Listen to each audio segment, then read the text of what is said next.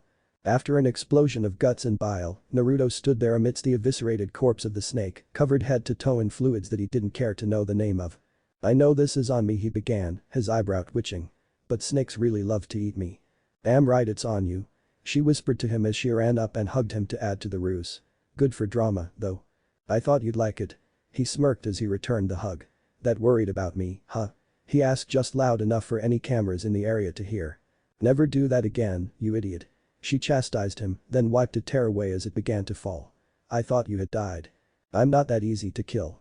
And I refuse to go down in such a pathetic way as being eaten." "Jinx." Came a new voice. Out of the surrounding shrubbery came Sakura and Ino. "Just jinxed yourself, Naruto." Ino finished her sentence with a smirk. "I just got eaten, in case you didn't notice. I think I'm entitled to a bit of optimism." "You still jinxed yourself." Ino lightly huffed. "Be that as it may," Sakura cut in. "We should move on." "To the ruins, right?" Tenten asked. "Yeah, I got a good view of it during my flight and then ran face first into a bird." "The day's just not your day, Naruto." Sakura decided to join in on the teasing as the group of four began their march to the ruined temple. "Why did I have to be stuck with you three?" Naruto asked, obviously fake bitterness lacing his voice. "Shikamaru could have come back, Kiba could have come back, hell, I'd even take Lee." "You know you love us." Ino teased him with a cheeky smirk. "Well, if it isn't Naruto." Came a voice from further inside the brush. "This Adele." Naruto smirked. "Fancy meeting you here." "Indeed."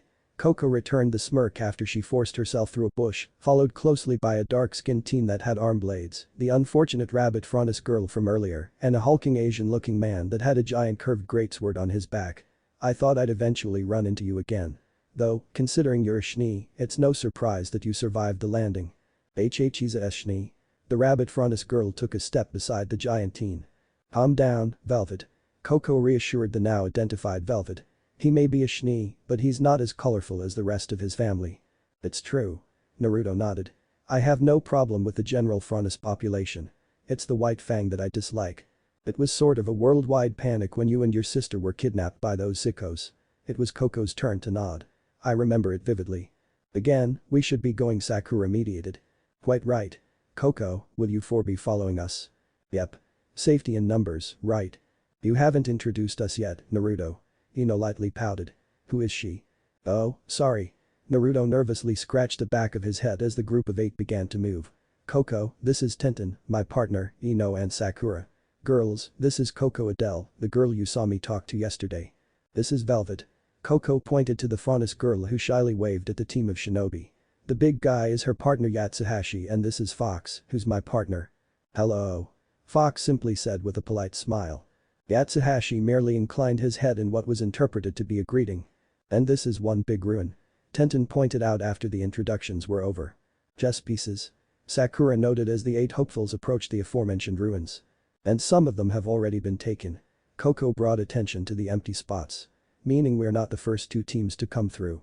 "I sort of pictured Professor Osborn as the chess enthusiast type." Fox admitted as he picked up a black bishop piece and inspected it. "Naruto, you smell that, right?" Sakura asked, leaned into him so as to whisper to him. "Yeah." He whispered back with a nod. "The smell of death permeates this area. The people who came before us must have met a grim fate. Just like you said last night." Ino sighed bitterly. "People are going to die. Juinin exams all over again." Tenten added to the conversation. "Naruto." Coco called out to him. "We've taken our pieces. Your turn." "Got it." Naruto called back, then turned back to his friends. "What do you think?" "Which piece?" "They got the black bishop pieces, so I say we go with a white piece." Ino suggested. "White king?" Sakura asked. "Sounds good to me." Naruto shrugged as he stepped up and took the first white king piece, followed by the 3 kunoichi. Now all we need to do is get out of this valley.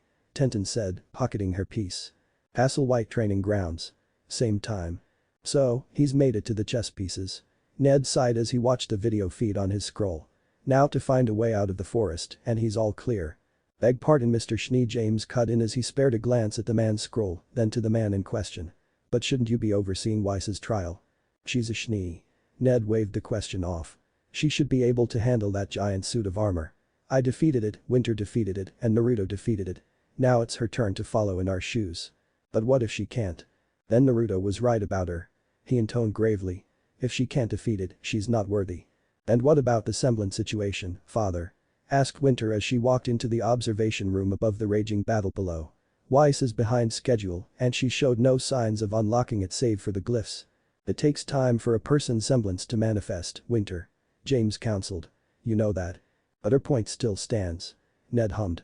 Weiss is taking an abnormally long time to unlock what should be a hereditary semblance. It should be second nature to her. Give her time. James once again counseled. She'll unlock it when she's ready. I hope so. Ned sighed. I don't want to denounce her, but I will if she becomes a hindrance to this family. As always, you'll have my support, Ned. Weiss. Winter suddenly exclaimed, which brought the 2 men's attention back to the battle. Lower level. Same time. She couldn't stand. Everything hurt. She was pretty sure her aura had been shattered. From her prone position, Weiss was barely able to spare a glance up at the observation platform, just in time to see a frown mar her father's features before he stepped away from the platform out of her field of vision. I'm a failure. She thought to herself. Father's going to denounce me, I'm going to be stripped of my name, I'll never get to realize my dreams. Heavy, thundering footsteps were approaching her. The giant suit of armor lumbered its way towards her, Zweihander propped upon its shoulder, ready to finish off its prey. This is it. She told herself as she shut her eyes, knowing that the final blow would end the trial and seal her fate. She could picture the ridicule now, she could see the disappointment etched into her father's face still. Let me in, came a voice from within her head, from somewhere deep and dark. It's time. The voice sounded female. Let me have control, if only for a few moments. She didn't know why, but Weiss could feel that this voice carried with it a second chance, so. Save me. She internally screamed back at the voice. She was desperate for any way out and damn it, she'd take anything and everything at this point. Hold still, the voice echoed. Hold still and stay calm, it will all be over in a moment. After one more heavy step, the sentinel heaved its Zweihander off of its shoulder and took it into both hands, lifted it high above its head and brought it crashing down onto the poor girl below it. It wouldn't be lethal, and the strike probably wouldn't have even connected because of its built-in safeguards to stop when it concludes that it's won, but those safeguards had no time to kick in with what happened next. A palpable pressure surrounded the lower level and the observation platform both just as a blue light shone off of the still prone form of Weiss. The pressure was sustained, the blue light gave way for a white light, the Zweihander was still on its descent until. Peyton, revolving heaven. Weiss exclaimed as she swiftly stood and began spinning at a quick pace to the point where it seemed like she was surrounded by a blue spherical barrier that carved a small crater into the floor of the lower level. The Zweihander was stopped and knocked free of the sentinel's grasp, and just as the blade embedded itself into one of the walls, Weiss was on the offensive once again. Guishu, vacuum palm. She intoned while shooting her left and right forward. To the observers, nothing seemed to happen until a split second later the sentinel's legs were thrown out from under it and it clattered to the floor face first. As it began to shamble back up, Weiss seemed to crouch into some kind of stance, with one arm outstretched in front of her and the other outstretched behind her. As she settled into this stance, her eyes opened, revealing them to be a light shade of lavender with no visible pupil. Suddenly, the look in her new eyes hardened and the missing pupil suddenly became semi-visible, but the most shocking part was that the veins around her eyes and temples bulged out, pulsating with some new power. Haki, 8 trigrams, Weiss breathed. Hasenjeki, Mountain Crusher. Her right palm shot forward into the sentinel's crown, and what followed was an explosion which all but obliterated its entire head. "By the dust," muttered James as he looked on in awe of what had just transpired. "Ned, what did you teach her?" "That wasn't anything remotely related to what I've taught her," Ned admitted with wide eyes. "Winter?" He turned to his eldest daughter with a questioning gaze. "Not I, father." Winter shook her head.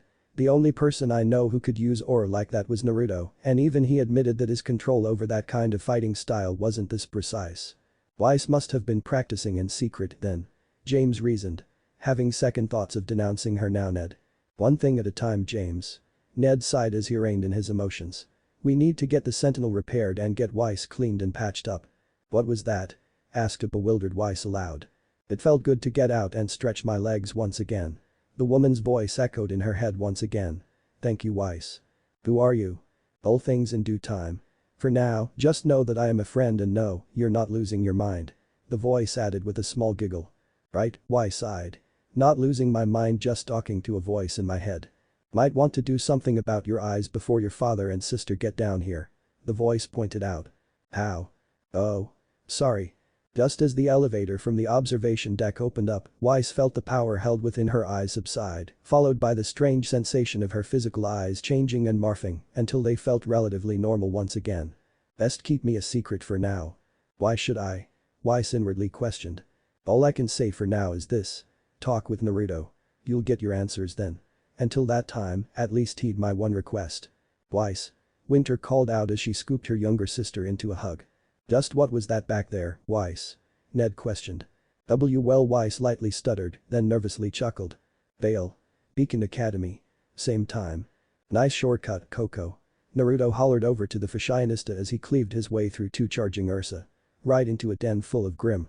He was, of course, referring to the mountainside ruin that the group had found themselves in not 5 minutes ago. How was I supposed to know this place would be crawling with assholes? Coco shot back as she caved in the head of a Beowulf with her handbag. How's everyone doing? Never been better. Fox sounded off as he put down a couple of Borbidisks. Yatsuhashi and I are fine. Velvet reported in as she and the hulking giant of a man double-teamed a rather large Ursa Major. What about my group? Naruto yelled out. Sound off. Sakura present and accounted for. Sakura yelled as she reared back her armored right fist. Shanro. Promptly, she brought it crashing down onto another King Tajitu who had wandered into the fray. I'm fine as well. Ino hollered as she took her dual tantos, sheaths and all, and shifted their hilts down so they were more like pistol grips and began scoring headshot after headshot on the Grim that were surrounding her with her now transformed twin-hand cannons. Still up and about. Tenten said, though her voice was drowned out by the bark of her assault rifle, which was her Jan and Tanto connected together, with the Tanto serving both as a grip and a detachable under-barrel grenade launcher. We're all here. Good.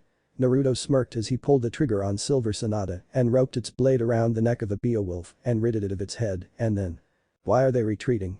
Asked Fox as he took note of the thinned numbers of Grim now retreating back into the forest. Yeah. Coco exclaimed. Run.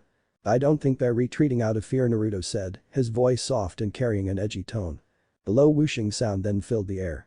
Gradually, said whooshing sound began to get louder and louder as if were approaching their position. My bet's on an Evermore. Tenten casually mentioned as she reloaded her assault rifle and slipped a grenade into the launcher.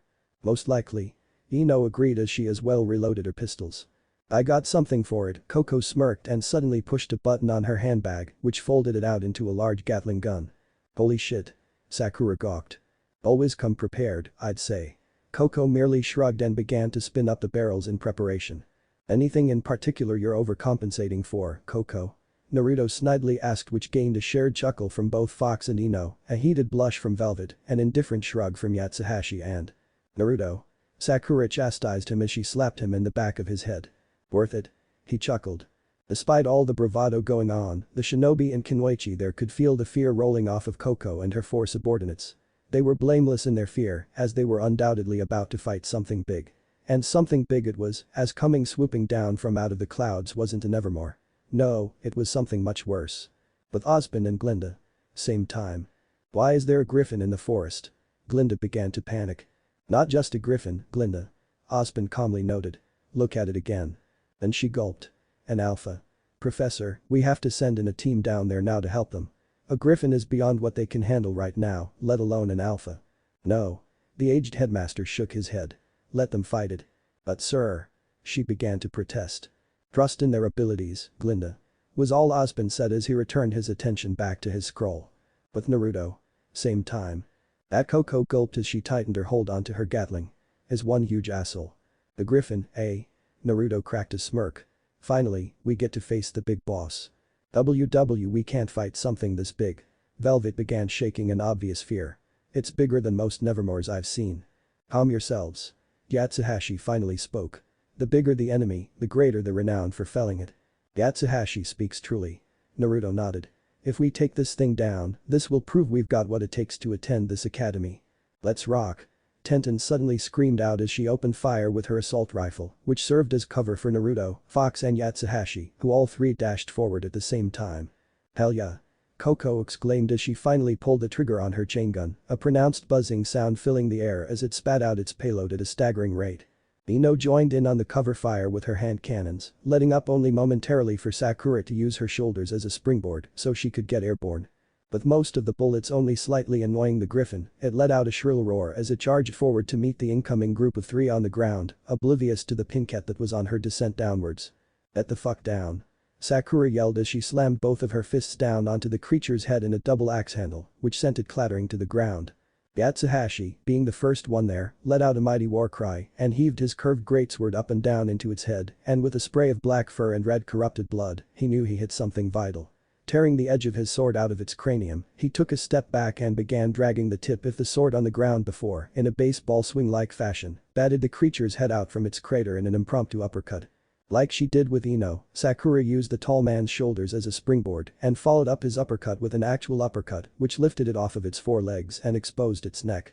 "Fox. Now." Naruto exclaimed as he and Fox ran up the length of a couple of trees and, at the same time, pushed off of their respective trees and sped towards the griffin's exposed neck from two opposite sides, katana and arm blades, poised for the quick and final strike. But, after whipping its head back around, it head-butted Fox away and flapped its colossal wings a few times to hover in place just in time for Naruto to pass right under one of its hooves. With another roar, it brought its left forehoof down onto Naruto's back and promptly stamped him into the ground while also flapping its wings once again, sending sharpened feathers flying out of them and towards the support group in a very Nevermore-like fashion. "Look out." Tenten warned the group as she and Ino jumped out of the way of the barrage of feathers just in time. "I got you, Coco." Ino called out to the fashionista after seeing her trying to lug her gun around while also trying to find cover. Shifting her hand cannons back into their sword forms, Ino reattached the sheaths to their respective spots on her hips and tugged the blades free of their confines, then went to work in cutting and deflecting feather after feather. "Down." Coco yelled after the barrage was over. Wisely, Ino dropped to the dirt just in time for the buzzing of Coco's chain gun to start anew. "She has the right idea." Sakura yelled to the group. "We need to get it off of Naruto. This thing took out all of the cameras. I can sense no one watching us." Tenten whispered to Ino as she reloaded her rifle. "I suggest we incapacitate these other four so Naruto can do his thing." "Good idea." Ino whispered back while stabbing her tantos into the ground and weaving through a couple of hand seals. Nihin Shouja no Jutsu, Temple of Nirvana technique. The Coco, Fox, Velvet and Yatsuhashi, a soft blanket of white feathers began to fall and obscure their vision. Getting tired, Fox struggled to say as he suddenly collapsed, fast asleep. Me too, Velvet yawned as she as well fell asleep. "The hell is this?" Coco fought to keep her eyes open, but ultimately, even she fell to the power of a Jinjutsu just after Yatsuhashi fell. "It's for your own good." Sakura sighed as she released the Jinjutsu before it affected her.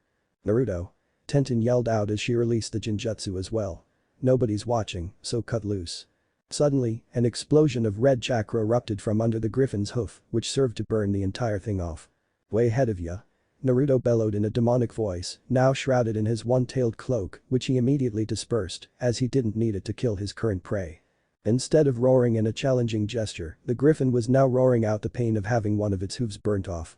The beating of its wings soon filled the air, as it was now trying to escape with its life, but Naruto was having none of it. "Get back here." He yelled as Kurama's chakra surrounded his right hand. Thrusting said hand up, a giant red arm of chakra shot out and grabbed the griffin by one of its wings, where Naruto then tugged his arm downwards, bringing the griffin, in turn, back down to earth with one of its wings now missing. In the last-ditch effort to kill its previously easy prey, the griffin, from its mole crater, tried to launch another barrage of feathers at the blonde shinobi, to no avail. In a burst of speed, Naruto dodged all of the feathers and swiftly ridded the blighted creature of its remaining wing with a Futon-charged slice from Silver Sonata. Now holding out his right hand, a blue sphere of chakra began to form and expanded from the size of a softball to roughly the size of a basketball. "I thank you for taking care of all of the cameras for us." Naruto jokingly thanked the wounded creature below him. "But alas, it's time for you to die." With one last defiant roar, the griffin tried to snap at Naruto's legs, but instead had the ball of chakra rammed into its mouth. "The Dama Rasengan, Big Bull Rasengan." Naruto exclaimed just as the Rasengan took effect and blew the creature into thousands of tiny pieces, which very shortly began to disintegrate, as all Grim do, thus leaving no trace of how it was killed. "Well, that's that." Tenten sighed as she flipped the safety on her assault rifle and slung it on her back by its sling. "Wake our 4 comrades up," Naruto said as he took one of the feathers out of the ground and promptly stabbed himself in the side with it. "What the hell are you doing?" Sakura exclaimed. "Gotta make this look as convincing as possible." He grunted through the pain as red began to stain into his white cloak. "We're so having a talk about your still present reckless behavior." She huffed as she walked over to Fox and tapped him in the forehead. "Kai, release." Ino and Tenten quickly went to work releasing the Jinjutsu on Yatsuhashi, Velvet and Coco, and soon all 4 were up and about, albeit a bit groggily. "The hell happened?" Coco yawned. "I remember feathers and then Naruto." She noticed the feather sticking out of his side. "Son of a bitch got me good." He weakly chuckled as he finally pulled the feather out, now experiencing the first stages of blood loss thanks to him forcibly suppressing his healing factor. After you 4 were knocked out by that feather attack had to keep fighting, he then involuntarily began to fall forward, the blood loss taking effect only, he didn't end up hitting the ground as expected. "You're seriously hurt," Coco said, panic filling her voice as she put a hand on the wound and applied pressure after catching him mid-fall. "Would you keep fighting, damn it? We saw you get flattened, so you were already wounded as it was." Her voice was beginning to echo, her voice was beginning to fade out, his world was beginning to go dark. "Let me heal this wound already, Kit," Kurama counseled. "No." Naruto refused as he felt his physical body go limp with unconsciousness. This needed to happen. "I'm gonna catch hell from Sakura by doing this, though, but I have to play my part," and he blushed. "You like being in the arms of the brown-haired maiden?" Indra lightly scoffed. "Looking for different prospects than the snow-haired maiden, are we?" "No." He denied with a vigorous shake of the head. "Just experimenting." Kurama finished for his host with a smirk. "Oh, just so you know, that whole stabbing yourself stunt did result in some internal bleeding and some major damage to a couple of your internal organs. I've taken care of that, so you're in no danger of dying, but well, you said to not stop the rest of the bleeding, so." "I'm gonna die again," Naruto resigned himself. "I've killed myself this time around." "At least we're going to die in the arms of your second girlfriend, kid." Indra sighed, opting to join Kurama in on the teasing. As they both knew the damage wasn't as bad as they were letting on, they just liked messing with the blonde idiot. Beacon Academy. Infirmary. Next day. It was dark. Did he still have his eyes shut? No, apparently not. It was just dark in the room, he figured. His sides still hurt, but he was alive, at least. After blinking a few more times, Naruto lightly groaned as he shifted himself in his bed so he was sitting up, and this is when he noticed that there was another pressure on him, other than the one the bandages were applying to his midsection. Huh? His gaze drifted down, and when he saw the source, his heart skipped a beat. There was Coco, arms folded underneath her head, and she was sitting in a chair, but had most likely gone to sleep with her arms and head resting halfway on his bed and halfway on his stomach. How long had she been there for? Why was she there? So lost in his ruminations was he that he completely missed the fact that her chocolate orbs were now staring into his coal black ones. "You're finally awake," she whispered. "Yeah." He nodded. "Sorry for the scare." "Would you do it?" she asked. "Would you keep on fighting?" "We got knocked out of the fight, and from what Sakura said, she, Ino and Tenten went down shortly after us, leaving you to fight the thing alone." "Why just why? Why did I keep on fighting?" Naruto began. "Or why didn't I run away?" "Both." She balled her hands into fists. "You could have died. We all could have, and probably should have, died. Any sane person would have cut their losses and ran. But you kept on fighting." "I'm anything but sane, it seems." He chuckled. "I kept on fighting, Coco, because I wasn't about to let that thing eat all of you. I'm the type of person who will fight to protect their friends and precious ones down to their last drop of blood. I may have been at a disadvantage against that griffin, but I had the motivation to protect everyone there, and to be fair, Sakura, Ino and Tenten helped me a fair bit and weathered it down before being knocked out, so I can't take all of the praise." "But you nearly died, damn it." "So what?" His answer shocked her. "If I die defending my friends, then it's a good death. Though I would much prefer to not die. If my time comes, then my time comes." "You're a very noble person, Naruto," she said, a lone tear falling from her right eye. "A noble person and my savior, I'm glad you survived." She suddenly hugged him, ignoring his protests of pain. "I swear, I'll get better. You won't have to defend me again. Next time, I'll be the one defending you." Little did they know it, but a powerful bond had been developed between them. And little did Naruto know it, but a certain older sister of his felt a chill run up her spine at the exact same time. Beacon Academy Amphitheater. That morning. Coco Adele, Fox Alistair, Velvet Scarlatina and Yatsuhashi Daichi. Osban began after the last team exited the stage. "You 4 retrieved the black bishop pieces." For today onwards, you four shall operate as Team CFVY, led by Coco Adele. A round of applause followed Osmond's announcement as the new team of four beamed at their accomplishment. We made it. Velvet cheered with a skyward fist. Congratulations, you four. Glinda smiled as the four exited the stage. And finally Osmond cleared his throat. Naruto Shinii, Ino Yamanaka, Tentanakayama and Sakura Haruno, you four retrieved the White King pieces. From this day onwards, you four shall be known as Team Knights, led by Naruto Shinii. Hell yeah. Ino exclaimed. I knew we'd make it, Shanro. Sakura cheered with her partner. Well, Naruto chuckled over the applause. It seems we have a long 4 years ahead of us. But you do, young Shinii. Osmond smiled at the group of four. I expect great things from you four now, go and rejoin your friends. Yes, Professor. Naruto nodded and led his new team off of the stage and back down among the other first-year teams. Congratulations to you all. Osmond spoke to the first years. With your appointment to your teams complete, you have the rest of the week off. Classes start next week and your dorms have already been prepared for your arrivals. Glinda, if you would. Follow me to the dorms, please. Glinda politely asked as she stepped off of the stage and took to the head of the group. The long 4 years, indeed, Naruto softly sighed. Somehow, he had the feeling that things wouldn't be as simple as he hoped. Oh, how right he was. Chapter 6. Little Snowflake and a Dark Heart. It was nostalgic, it really was. Sitting at a desk, filling out documents with a beverage within arm's reach, seemed to set the mood for him. Of course, the documents he was signing off on were not of the shinobi nature, they were related to his new duties as the SDC's heir. The first load of paperwork had finally been shipped to Naruto within a couple of days after his initiation, and it was Ned's way of acclimating him to his future position as CEO and president.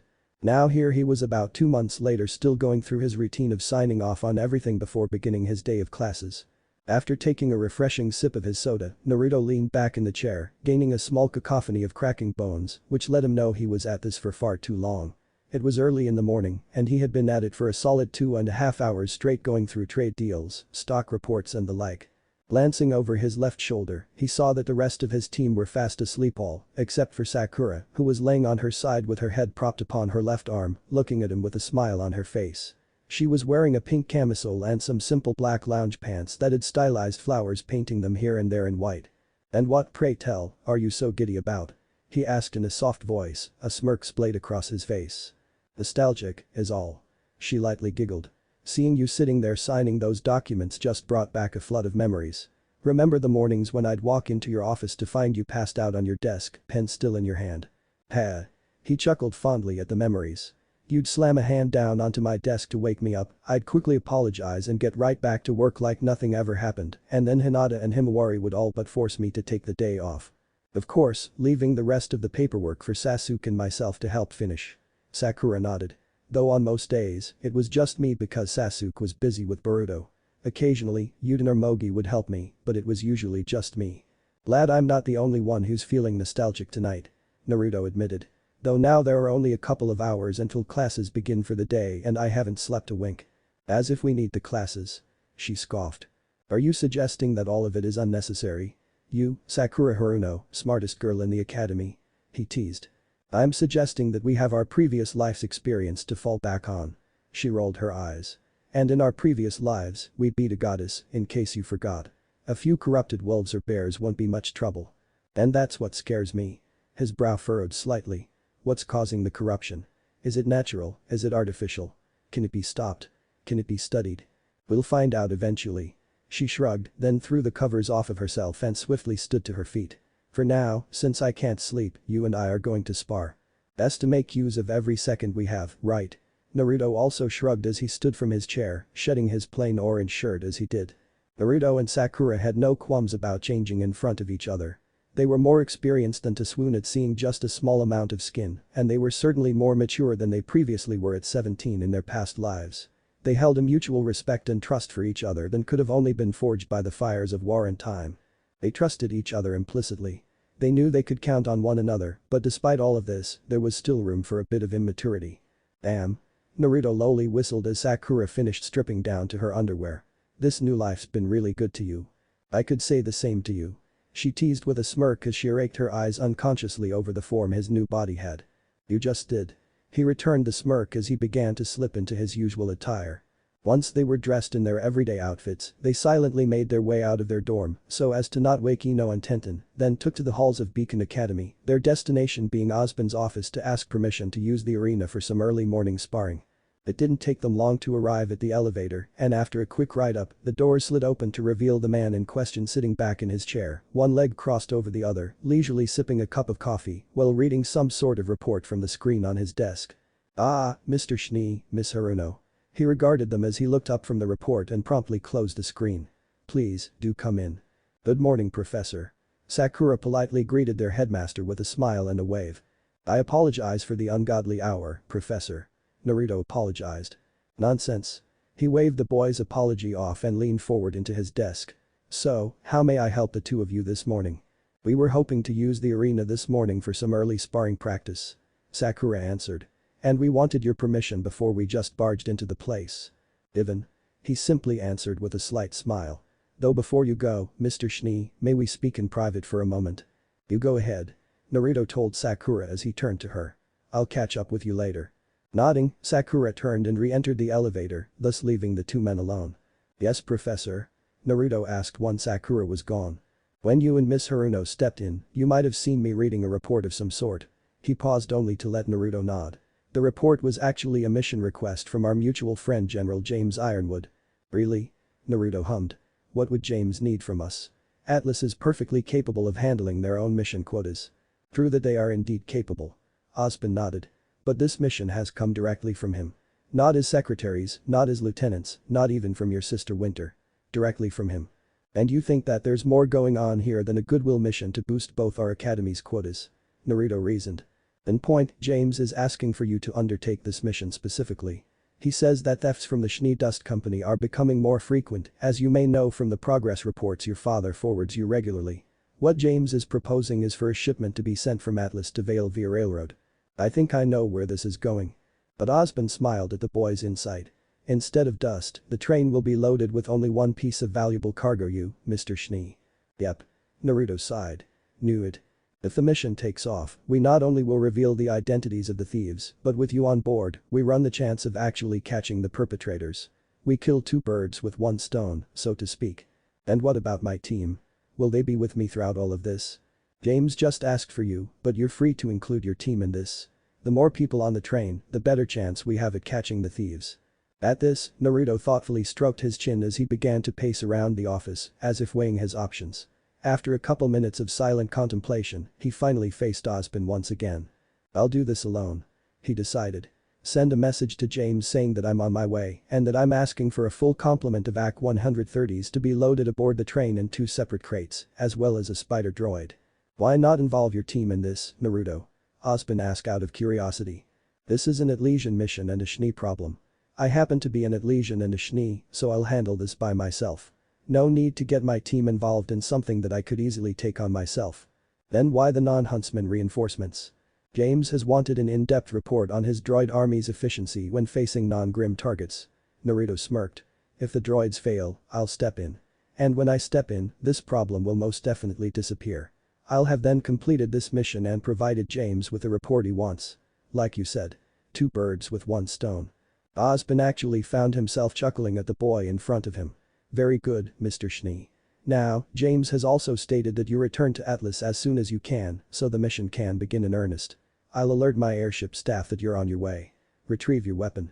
Get yourself ready and good luck." "Yes, sir." Naruto snapped off a very Atlesian salute before about facing and exiting the room via the elevator. All was quiet within the confines of the elevator until about halfway down. "I'm going to see Winter again," the thought audibly crossed his mind with a grimace. "Am I ready?" Atlas Academy. Hours later. "Naruto." James sprung up from his chair as the blonde was shown into his office and shook the outstretched hand. "Good to see you again." "Likewise, James." Naruto smiled as he withdrew his hand. "How have things been since I left for Beacon?" "There's very little that you don't already know thanks to your reports from Ned." James sighed as he leaned against his desk. "Before you ask, no, this isn't an elaborate plot to get you back in Atlas for a little while.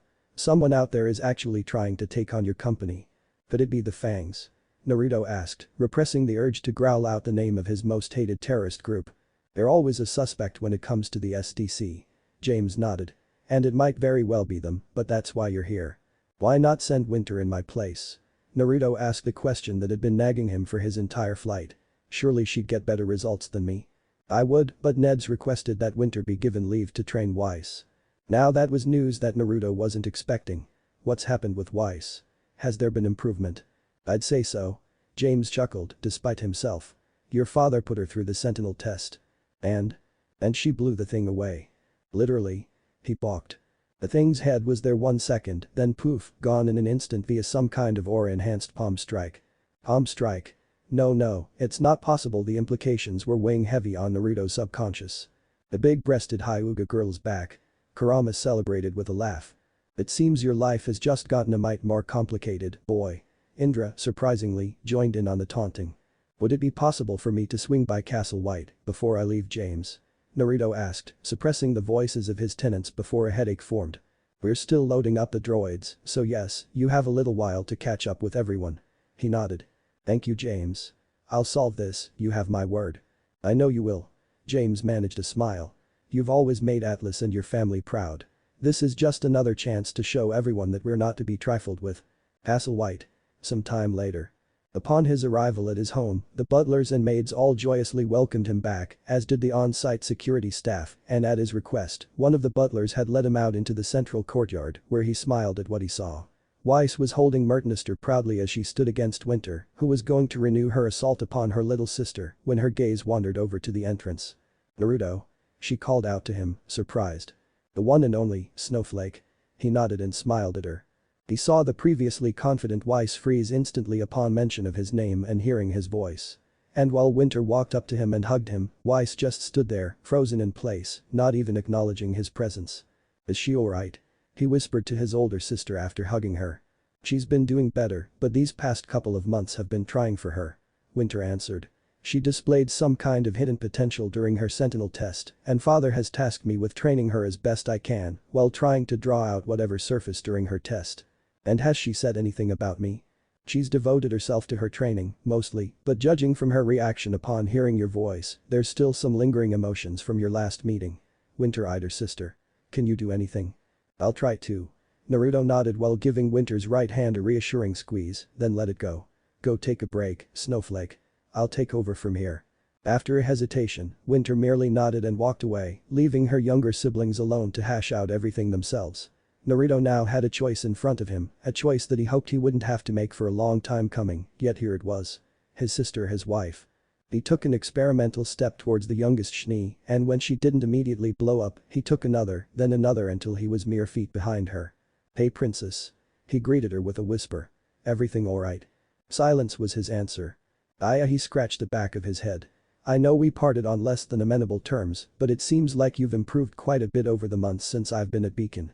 She told me to wait for you. Weiss finally said, her voice also a whisper. She told me that you'd explain everything. So, you know about her, then? He concluded. What else has she told you? That you know what's happening to me and that you tell me everything. True, I know what's happening to you and true that I can tell you everything, but I'm not. He hated keeping secrets, but some secrets were worth keeping. The truth about him and what he was happened one of them. She also said you'd say that. A mirthless chuckle escaped her. Looks like your wife still knows you, even after all of this time. How much has she told you? She couldn't see it, but he was glowering at her. Just the important stuff. Her name, where she's from, what she is, truth about you. Weiss glanced over her shoulder at him, glaring daggers into his now blazing Sharingan. And you wanted to see if I'd be as forthcoming about the truth, he scoffed. Weiss, I was trying to protect you.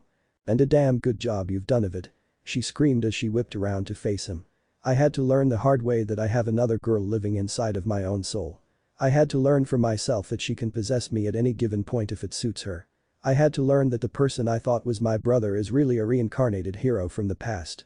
But I'm still your brother, Weiss. He countered.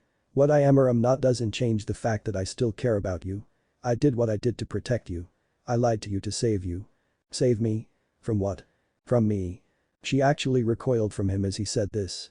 There was something about how he said it that just radiated the truth.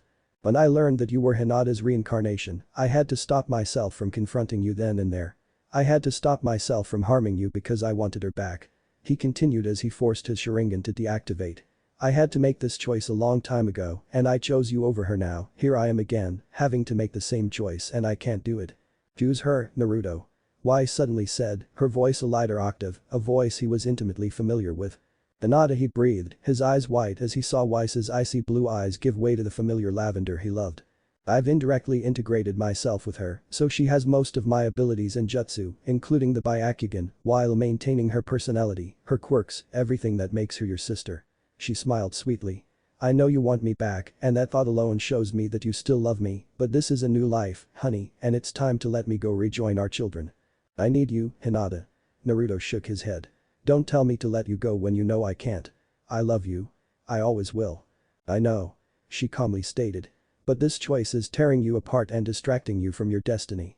I've lived a long and full life with you by my side already, while Weiss has her whole life ahead of her, and she loves you, Naruto. She loves you just as much as I did when I was her age. Winter as well. Don't ignore them just because of me, Naruto.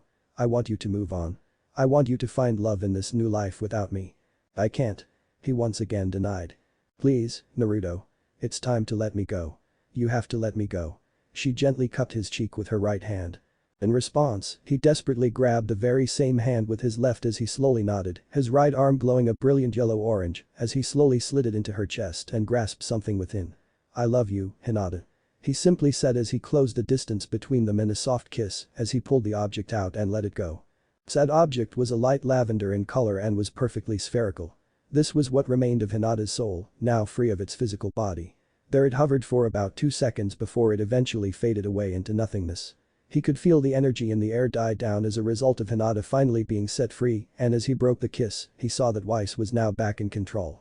Realizing what he had just done, a heated blush covered his cheeks as he tried to back away, but Weiss immediately shot upon her tiptoes and claimed his lips once again before the thought of stopping could even register and threw her arms over his shoulders to keep him in place. Their bodies were on autopilot now. Naruto's hands rested on either of her hips, her arms settled in place over his shoulders, and she stepped into the kiss as their lips moved in conjunction with each other, their eyes closed, and the only thing registering in their minds was just how utterly right this felt. Mingled with this feeling was a sense of release on Naruto's part. He had finally put to rest his decision and gained a new love in the process. Did it hurt to lose Hinata? Yes, it most certainly did, but the way Weiss was taking all of this showed him that Hinata was telling the truth when she said that Weiss was utterly in love with him and he'd be damned if he'd cause her any more pain. After a few more seconds, Weiss forced herself to separate from him, and as she did so, she looked up into his cold black orbs and tightened her hold on him. I love you. She breathlessly admitted. I love you. I love you, Weiss. Naruto also admitted, with a slight smile. It just took a little convincing to make me admit it. More than a little. She mumbled as she looked away from him, her face nearly beet red from her daring move. And there's the princess I know of. He chuckled. Shut up. She barked at him, her blush intensifying as her ice blue eyes bore holes through his head. I told you. He suddenly leaned down and pressed his forehead against hers. You are and always will be my princess. We may have had a rough couple of months, but what I said to you was out of love, not contempt. I could never hate you, Weiss, and I know the apology is late, but I'm sorry for what I said and did to you. You idiot. She lightly chastised him as she traced the scars on his left cheek with her right index finger. We both have been through a lot. I said some pretty nasty things that day as well, and I meant none of it. I was frustrated, I was angry, but that didn't give me the right to blow up on the only person who's constantly supported me, despite my capricious and prickly behavior. I'm sorry as well for everything I said and did that day. Look at us, making up like a genuine married couple. He smirked, knowing he broke the mood. I take it back. She deadpanned as she frowned. You're an idiot of a big brother, and I have no idea why I'm wasting my breath. Though she was frowning, she had that look in her eyes that Naruto knew well. She was inwardly smiling, no beaming.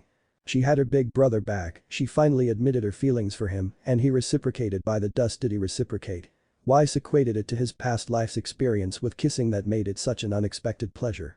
She knew it was wrong to be in a relationship with her adopted brother, but if the flirtation she had witnessed on numerous occasions between him and Winter were any indication, neither one of them cared, so why should she? Come on. Naruto broke contact with her in favor of grasping her left hand with his. James has me here for a mission and I don't have long until I have to leave. I want to catch up with everyone. Sure.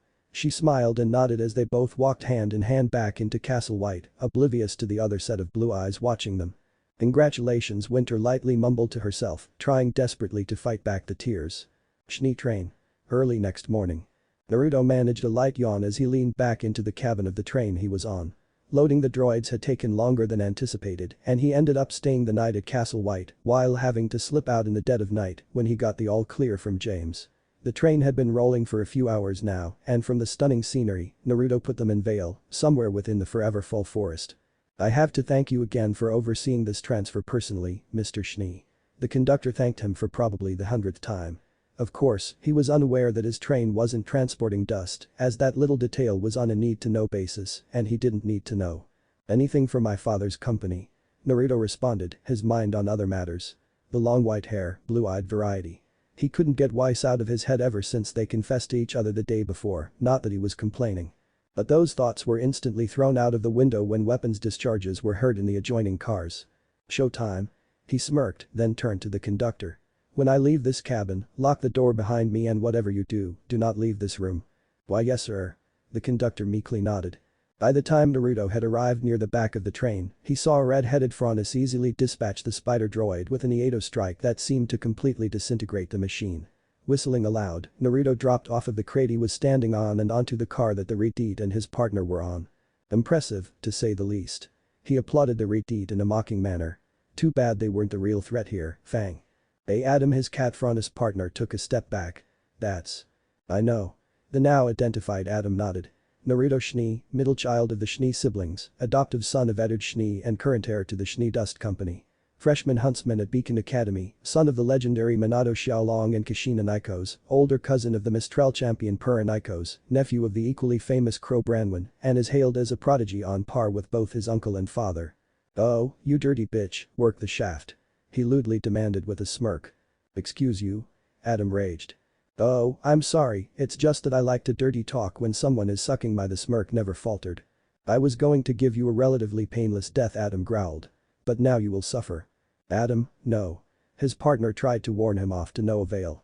Adam had already fired Wilt out of blush in an effort to catch Naruto by surprise and was already rushing forward to catch his blade. His eyes widened behind his mask when Naruto moved slightly to the left and grabbed the sword out of the air perfectly by the hilt while also drawing his own sword.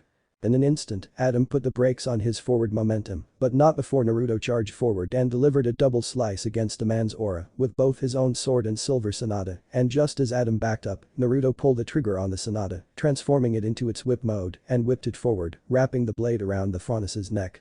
As the bladed whip dug into and cut chunks out of his aura, Naruto tugged sharply, bringing the man forward into another slice from Wilt and a straight heel kick to the chest, which served its purpose of having the bladed whip dig deeper into his aura as he recoiled back. Adam was now the metaphorical ball to Naruto's paddle, he was being played completely, he was going to die. He saw now why the boy in front of him had flee on side orders from the higher-ups, he saw how utterly outmatched he was, and he hated himself for it. Just as Naruto was about to bring him back in for another slash and kick, he found himself having to unwrap his blade from Adam's throat in order to roll out of the way from the covering fire being sent his way from the man's partner. After pulling his whip back into its katana form, Naruto tanked his way through a couple more shots before he disappeared into a burst of speed, then knocked the girl's weapon out of her hand with an upper slice from Wilt, then delivered a double downward slash with both weapons, followed up by an X-shaped cross slash which ultimately missed, thanks to the girl disappearing into a shadow and reappearing above him with her weapon in hand once again. Shadow clones. That's her semblance. Ironic. He mentally scoffed as he backpedaled out of the downward slash she had delivered, right into Adam and Blush, where he took a shot straight to the back of his head, followed by 3 quick slashes from the girl in succession. In this quick onslaught, he lost his grip on Blush, which Adam grabbed as it fell and slashed at the Schneer's back, as the girl took the sheath of her katana, which happened to be a cleaver, and brought both to bear down upon his chest. But just before they could continue their attack, Naruto once again disappeared into a burst of speed, reappearing a few yards in front of them. You two make an impressive team. He mockingly applauded again after stabbing the Sonata into the steel of the train car below him. But alas, this is where I stop toying with you. His eyes suddenly shifted into the Sharingan, signaling that he was indeed not playing around anymore. You see, I seem to remember my sister telling me one important thing, after we were kidnapped by you bunch of jackasses. The group that took us was being led by a Redeed with horns of bull faunus, like you Adam. I was the one that led that mission, yes. Adam nodded. And I'd do it again if I had to. Then you're responsible for my disfigurement and, by extension, what that crazy wolf bastard was going to do to my sister had I not stopped him. As the anger welled up within him, he could feel his eyes shifting and morphing once again into a shape eerily reminiscent of the Uzumaki clan's famous whirl. He knew that this was Indra's his Manjikyu Sharingan. You were the cause and now, you will die. In an instant, Adam felt something impossibly hot burn right through his aura and into his right shoulder. After a quick glance down, the pain hit him and he let out a shrill, anguished scream as a black flame engulfed his shoulder. On instinct, he dropped his weapons and tried to pat it out with his left hand, succeeding only in igniting his entire hand in the mysterious black flame. But before any lasting damage could be done, the flames disappeared back into nothingness as Naruto charged forward and drove his right knee hard into the man's gut, knocking the air out of him and doubling him over onto his knees, gasping for air. As the girl jumped into action, Naruto merely swatted her aside as if she were some kind of children's doll, and she clattered to the cold steel in a heap, unaware of what just happened as Naruto glowered down at the still reeling Adam. "I will not grant you a quick death, you son of a bitch," he growled, his voice seeming to take on a deeper, darker octave. "You will suffer, you will beg for death, and when you finally beg, you have my permission to die." Sharply, Naruto jerked Adam's face up and slapped the mask off of him, revealing the man's red eyes which matched his hair, then closed his bloody left eye, muttering only one word. "Tsukiyomi." What happened next, the girl didn't know. What Adam was seeing, she didn't know. 1 second, he was gasping for air, and the next he was screaming bloody murder, thrashing at the air, and convulsing in ways that she was sure the human body could not. By the end of it, he was gasping for air once again, but the look in his eyes, the look she had never seen Adam so afraid, so broken. "Kill me," he all but begged. "Kill me. I don't want to see that again. Kill me. You don't deserve the satisfaction." Naruto all but spat at the faunus. "You're going to be turned in for your crimes." "No." Adam all but screamed once again and would have retaliated had the girl not shot up and tackled him off of the train in an effort to at least save him from the monster in front of them. And she would have followed him, but Naruto was too quick on the draw. He had grabbed her by one of her arms before she took the plunge with Adam, and as she stood there dangling off of the side of the train, he sharply pulled her back onto solid ground while grasping her by both of her shoulders. "Well," he sighed. "At least I've captured one of you." "What the fuck are you?" She sharply cursed at him, the same fear that gripped Adam now gripping her. "Your organization's worst nightmare," Naruto simply said as he locked eyes with her, putting her under a jinjutsu that wasn't Tsukiyomi in order to knock her unconscious. As the girl went limp in his arms, Naruto lowered her gently to the ground, then rose and withdrew silver hinata from its sheath, its blade already leveled at someone's throat. "Sakura?" he questioned as she fearlessly stared right into his manjikyu. "You're supposed to be a beacon." "Better question." She shot back at him. "What was that?" "What was what?" he innocently asked as he withdrew his blade from her throat. "You fought like, acted like and sounded like an Uchiha," she stressed, making her worry known. "What's happening to you?" "I'm fine," he denied with a shake of the head as he sheathed his blade and turned his attention to his captive. "You're not," she pressed. "I am," he rounded on her, on the brink of rage. "This isn't the Naruto I know." She shook her head. "Indra's doing something to you, Naruto. He's changing you, whether you know it or not." "He's changed me." He nodded. "He did what he had to do to make me stronger." "Listen to yourself. You sound like Sasuke while he was on his vendetta. Power this, power that. You're not sounding like you. You were here for most of the fight. You should know that that red-deeded bastard was the one who kidnapped Weiss and I. He was responsible for the butchering I went through. Weiss was about to be chopped up and raped on his orders. How could I not make him pay for all he's done? And yet you let Obito live." She fired right back at him. "By your new logic, you should have mutilated Obito on the spot because he was responsible for all of the bad shit that happened to you, but you didn't. You forgave him and let him go. Why couldn't you do the same for this Adam guy?" Because he stopped himself when he realized he had no answer. "You've changed." She shook her head once again after a few moments of silence. "You're not the same, not by a long shot. You're not the savior this world needs." He stayed quiet. "If you step even an inch out of line, I'll stop you before you ruin yourself or the world any further." She turned her back to him. "I let you die as you, not the Uchiha-controlled puppet you've become." And with that, she hopped off of the still-moving train and disappeared into the brush. "Is she right?" he questioned himself as he stared at his hands. "Is something wrong with me?" Chapter 7. Promise of a Lifetime. "Something must be done." Indra spoke up as he shifted in the mental seat provided by Naruto and his subconsciousness. "This Sakura girl has been impeding us at every turn. She's unwilling to accept that we're a totally new person. She was a supporter of ours in our last life, Kit," Kurama counseled. "But this isn't our past life. Remnant's a fucked up place and it'll require different methods and a more forceful hand to get it to cooperate. Sakura doesn't understand this. She's holding us up to the pedestal we created for ourselves all those years ago and expecting us to be the same golden boy we were. That can't happen." Indra agreed with his Bijuu co-host. You are the adopted son of Eddard Schnee and the heir to his corporate empire. You grew up with a family this time around, of course you change. We can't just kill her.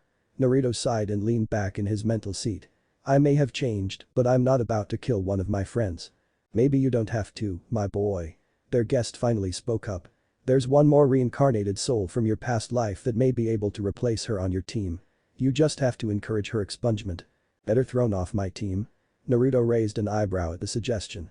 How would I go about that? Espionage and deception. Indra smirked as he crossed his arms over his chest. You're still a shinobi, Naruto. Put those skills to use once more. And we could probably get the Yamanaka girl and Tenten on board with this as well. Kurama suggested. They're fiercely loyal to you, and I'm pretty sure Ino wants you to ravage her 7 ways to Sunday so you can get their cooperation one way or another. Stop trying to set me up with a harem, damn it. Naruto blushed. I already have Weiss and Hinata told me that Winter's also in love with me, plus there's Coco. I'm the heir to a corporation in a world where polygamy is either illegal or looked down upon. This isn't the elemental nations. Well, who's to say you don't have a mistress or two on the side? Their guest joined in on Kurama's teasing. Damn it, old man, not you too. This time, Naruto slammed his head down upon the desk in defeat. It's just an idea for now, anyway, Naruto. Hagoromo chuckled. At any rate, if you wish for me to get into contact with Sakura's replacement, you have, but only to say the word. Who is it? Naruto raised his head from the desk. Shikamaru Nara. Hagoromo answered. He should be more than capable of taking Sakura's spot should you wish it. I'll think on it. Naruto nodded. For now, my flight back to Beacon is almost over. Of course. The sage nodded with a fatherly smile. I shall await your answer. And with the conversation over, Naruto cut the mental link to his subconsciousness and woke up from the nap that he had taken as a cover for the meeting. He blinked a few times to rid himself of the cobwebs in his head and stretched in his seat, yawning as he did so. Sleep well? James asked him. Actually yes, I did. Naruto nodded, then noticed that the chessboard in front of them had been reset while he was sleeping. Another quick game before we land, eh? Tiebreaker? Winter giggled. Winner here takes the whole round. And what does our guest think? Naruto took a glance over to the back seat of the airship they were flying in. Who's gonna win? There the cat Franus he captured sat, handcuffed to the table she was sitting at, flanked by 2 of James' personal guards. Realizing that she was being spoken to, she lifted her head and merely glared at the 3, deigning to even speak. Like I even wanted you to speak anyway, Fang. He spat harshly at the girl as he turned back in his seat to face James and his sister. Here's hoping she's made an example of. We'll question her first. James nodded as he moved one of his white pawns. And then I'll request that she be extradited back to Atlas for a proper trial. She was involved with the White Fangs, had a personal relationship with yours and Weiss's kidnapper, and probably knew about the entire operation. She had inside knowledge that we need, and she'll serve as an excellent example to the Fangs, should I retain custody. I don't see why we just don't interrogate her now, then dump her body somewhere. Winter's piercing blue eyes bore into the yellow of their guests. Those monsters were going to rape Weiss. They disfigured you, Naruto. Her voice dipped into an uncharacteristic growl. I want her executed. Calm down, Winter. James advised as Naruto moved his own pawn. That's for the court to decide, not you and not Naruto. I didn't know about the kidnapping. Their guest spoke up. Shut up. Naruto barked without looking at her. We're not questioning you yet. Adam didn't tell me about it. She pressed, this time a bit more desperate. He said shut up. The female of the 2 guards harshly backhanded her with her armored hand. Stupid animal. That's enough. James admonished the guard. She needs to be in one piece for her audience with Osban. Yes, General. The guard in question nodded her compliance. Speaking of, Naruto started as he stared out of a window after moving a knight into place. We're here. Looks like you're still tied up, General. Winter again giggled as she stood from her seat. Not for long, Winter. James shook his head as he also stood. You too. Naruto called out to the guards. Get her up, we're moving. Yes sir. The male of the 2 snapped off a salute and harshly tugged the cat Franus to her feet. Walk. He commanded, his sidearm trained onto her the entire time. It was a spectacle. As soon as they exited the airship, the students and staff of Beacon who were walking through the courtyard all stopped and stood to the side as James, Winter and Naruto led the way, followed by their prisoner, the 2 guards and a small retinue of 6 AK-130s. Though in hushed whispers, Naruto knew that the crowd was talking about their guest, as well as the presence of James, leading to the conclusion that something big was happening. Finally, they entered the academy proper, where they found Osban, Glinda and the rest of Team Nits waiting for them. After sparing Sakura a lingering gaze, Naruto stepped forward. Mission accomplished, Professor. He declared proudly. Very good. Osmond praised him with a smile and nodded the head, then turned his attention to his guests. James, so good to see you again. He extended a hand. And you, Osmond. James took the offered hand and shook it with a smile. Miss Schnee. He nodded to Winter. Professor. Winter politely nodded back. And who is this? He gestured to the Franus girl. This, Professor Naruto began, is an agent of the White Fang. She and her partner attacked the train. Her partner escaped, but I managed to capture her in case we wanted to question her. Excellent. He nodded, then turned on a heel and began walking away. Please, follow me. I'll catch up with you all. Naruto turned to his team. I need to be there for this. No, you don't. Sakura glared at him. You're coming with us to class. He's still on a mission, Sakura. Ino pointed out. We can't just up and tell him what he is and isn't going to do. Like Ino said. Naruto nodded. I'm still on a mission and I have to be there for the interrogation. No. She shook her head. I'm not letting you out of my sight again. Return to class. The tone of Naruto's voice dipped into his old Hokage voice. That's an order. Not going to happen. She shook her head while also standing up straighter at the tone. I don't trust you to be at this interrogation. Are you questioning your team leader's orders, student? James stepped in. Indeed I am, General. Sakura nodded. I do not think it wise for him to be alone with this Franus girl. He won't be. Osmond also took note of the situation. We all will be in attendance, so your suspicions of his conduct are unfounded. I say again this time, Naruto's voice held a light growl to it. Go back to class. I'll deal with your insubordination later. He turned to Ino. You're in charge until I get back. Nodded. Ino nodded. Come on, let's go. She tugged at Sakura's arm as she and Tenten walked off. Is she always so insubordinate? Winter asked. Up until recently, things were fine between us, Naruto sighed in frustration. I don't know how we're going to get through this. An issue for another time. Osmond advised as he began his trek once again. Shall we? It was a rather quick walk through the academy until they made it to Beacon Tower, where they led the Franus girl into a secluded room, before which James ordered his 6 robotic soldiers to take positions at and around the entrance of the room, while the girl was led in and sat down at a table. Osmond soon took his seat immediately across from her, while Naruto and James stood on his right and left respectively, with Glinda in one corner of the room and Winter in another. Carefully, Osmond made a temple with his hands under his chin as he studied the girl. She was trying to hide the fact that she was a Franus with a bow tied around her ears, but he was experienced enough to tell a Franus from a human. After clearing his throat, he began. What's your name, miss? He asked. Blake. She answered softly. Blake Belladonna. Pleased to meet you, Miss Belladonna. He smiled. My name is Osmond, the headmaster of this academy, though I suppose you already knew that. I did. She nodded. Now, Miss Belladonna, you hold information that we need. He explained, his voice unnaturally even. If you cooperate with us, I can promise you mercy, but if you don't. Just to be clear, James leaned down to whisper to his colleague. I'm taking custody of her. She's committed crimes against Atlesian citizens and she should be tried in an Atlesian court. One thing at a time, James. Osmond whispered back, then turned his attention back to their guest. Now, what can you tell us of the White Fang? Plenty. Blake spoke up. Though you should know that I was planning on leaving them at the exact moment he came along. She gestured to Naruto. A likely story. Naruto scoffed. She's just trying to save her own ass, Professor. You understand, we can't take your word on that. Osmond directed a lingering gaze on her. You were caught in the act with a known and wanted criminal. And said criminal ordered the raping of my little sister and the butchering of my little brother. Winter piped up from her corner. I see little room for mercy here. It's the truth. Blake defended herself. I was with the White Fang because they promised equality and peace for the Franus. I wanted no part in the recent assassinations and terrorism. Blake Belladonna. James had finished swiping through his scroll for one particular document. Partner. Adam Taurus, wanted for multiple cases of breaking and entering, grand larceny, grand theft auto, 5 counts of assault, 4 counts of assault with a deadly weapon, and he paused as he slid his scroll onto the table so she could see her own rap sheet. 10 counts of murder. If Blake could have gone any wider, she probably would have. Already, the case being made against her was too much to overcome and she knew that she didn't have a leg to stand on. So, how about you just snitch on those scumbag friends of yours, huh? Naruto leaned in and placed both hands on the table. Or are you now figuring that since you're looking at either life in prison or a firing squad, you're gonna take the info down with you? Those eyes of yours, Blake finally spoke after a very long pause. I've heard you can enter people's minds with them. So, she finally caught on. Indra chuckled.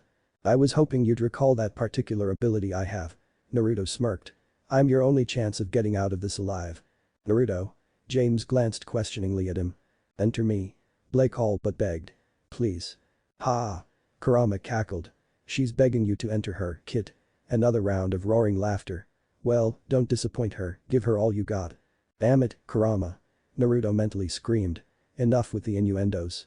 As soon as he got his foxy tenant under control once again, he nodded and shifted his eyes into his Manjikyu form, which Blake recognized from the training counter. This is what I did to Adam, though with an entirely different reason in mind. He explained. I wanted to break him, well I just want to read you. If it'll exonerate me, then do as you please. She remained resolute. As he walked around the table, he prepared himself to dive into her mind. He had never done this before outside of the usual uses of Tsukiyomi, so it'd be an experience for them both.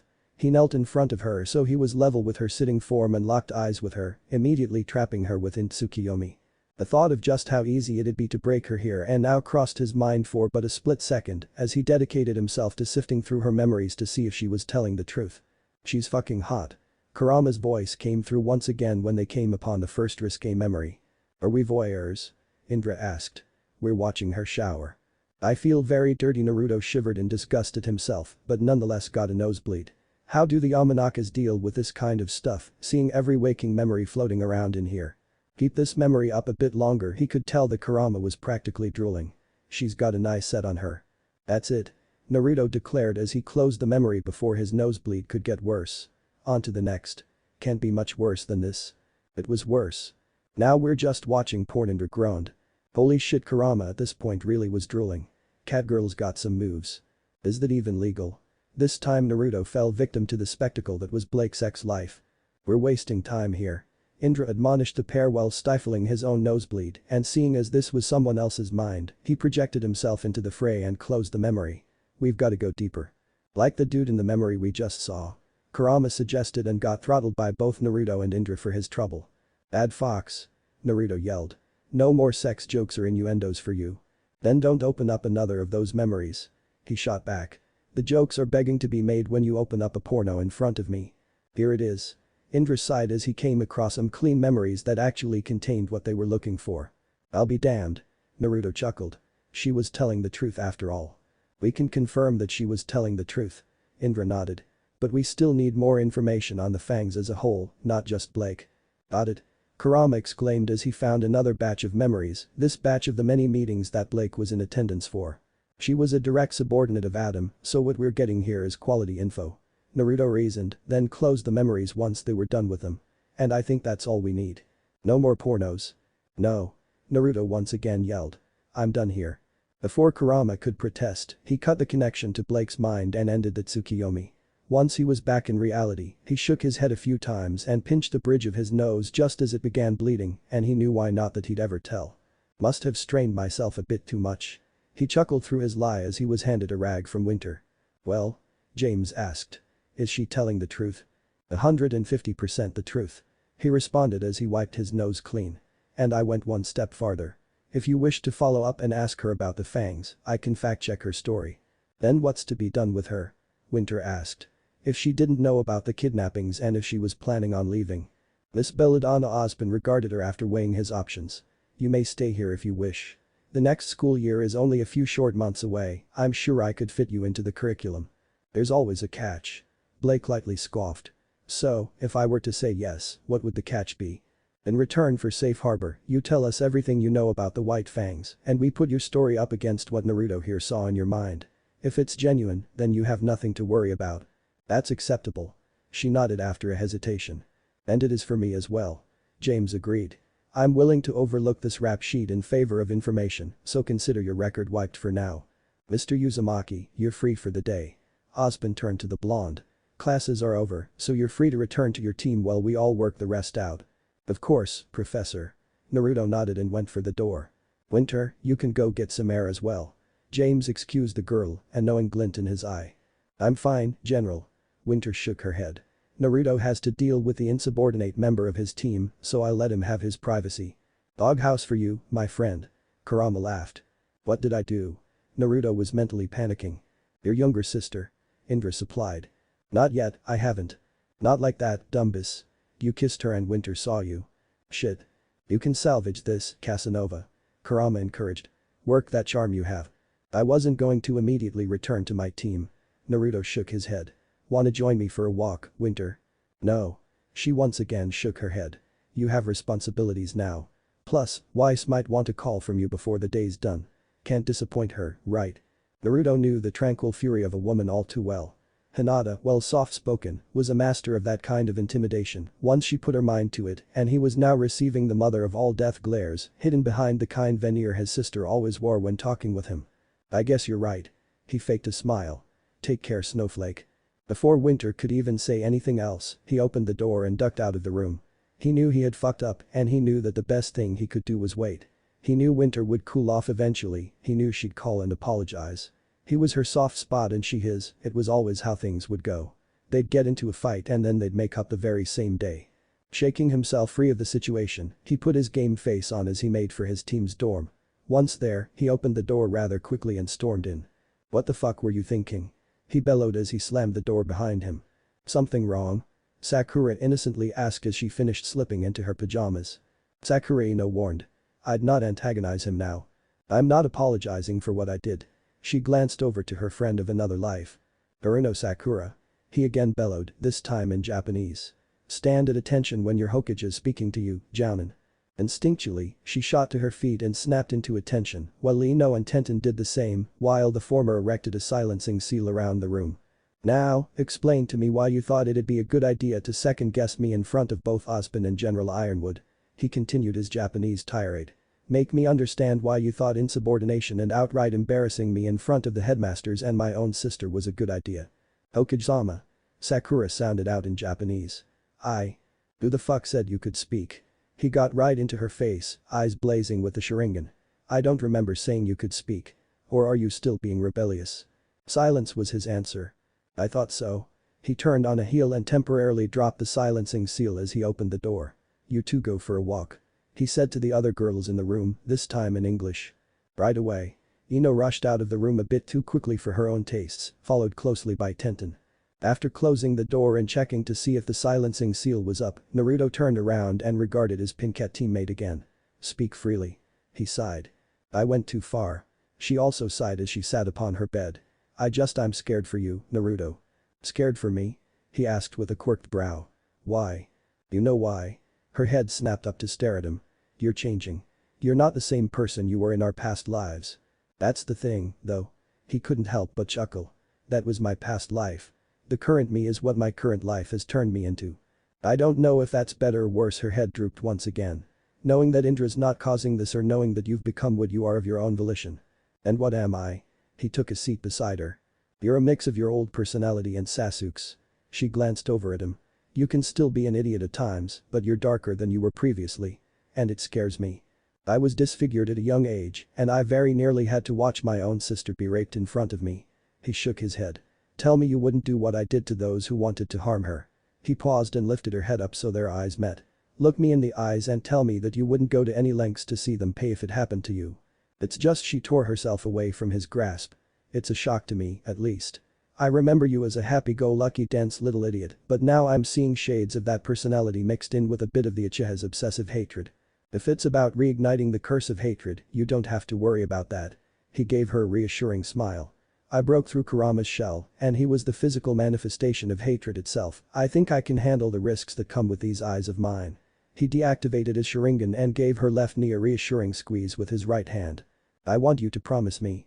The worry came back and she grabbed him by the collar of his cloak with both hands. You never go back on your promises, so I want you to promise me you won't change.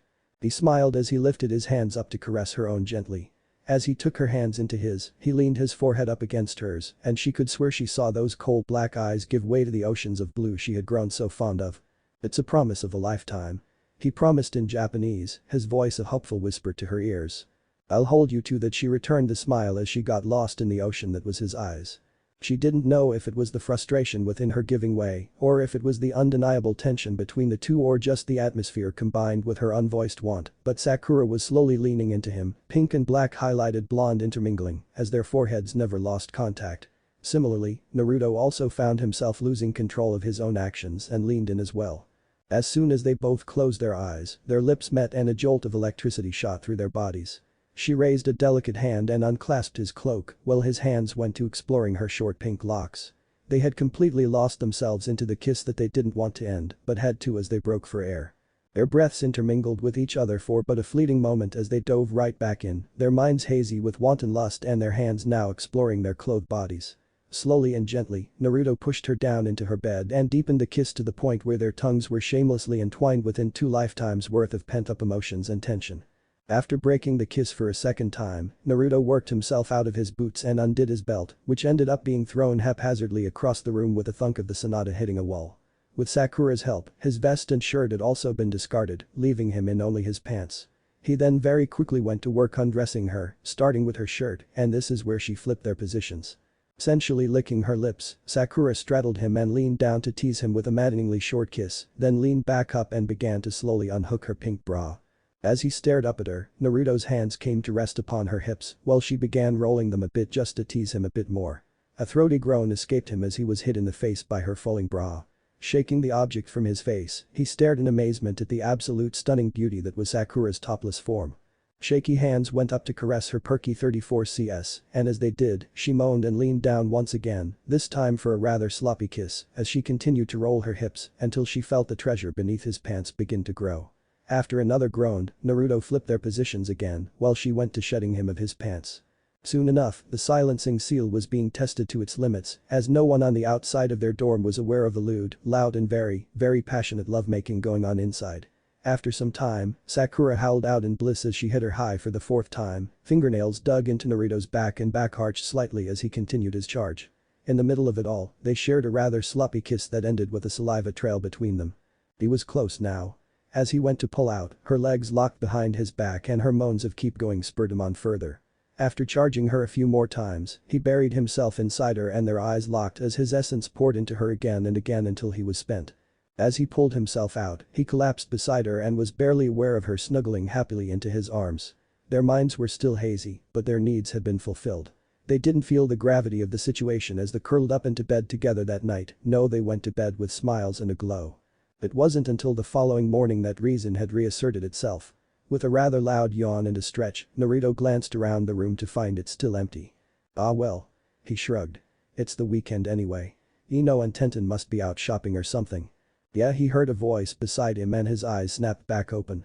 Glancing down, he saw the very naked form of Sakura cuddling up to him with her hugging his right arm between her breasts. Reality had hit him full force. No, reality had smacked him right in the face, and as he tried his best not to panic, Sakura stirred and gently propped herself upon her left arm. Morning. She smiled. But he was not smiling. Panic was beginning to grip him, reality was laughing at him, and both Indra and Kurama were silent. They knew that this was something he had to deal with alone. With wide eyes and a panicked heart, Naruto's thought drifted to both Weiss and Winter and how he had betrayed them both. As a million questions ran through his head, one of them, perhaps the most important one, he voiced aloud. What have I done? Chapter 8. Humility learned at a cost. It was just another dull day at the office as far as I was concerned. I had mountains of paperwork upon my desk ranging from funding requests, petitions for promotion, petitions for demotion, scouting reports, finance records and the like. I had just finished signing off on a promotion application when there was a knock at my door. Come in.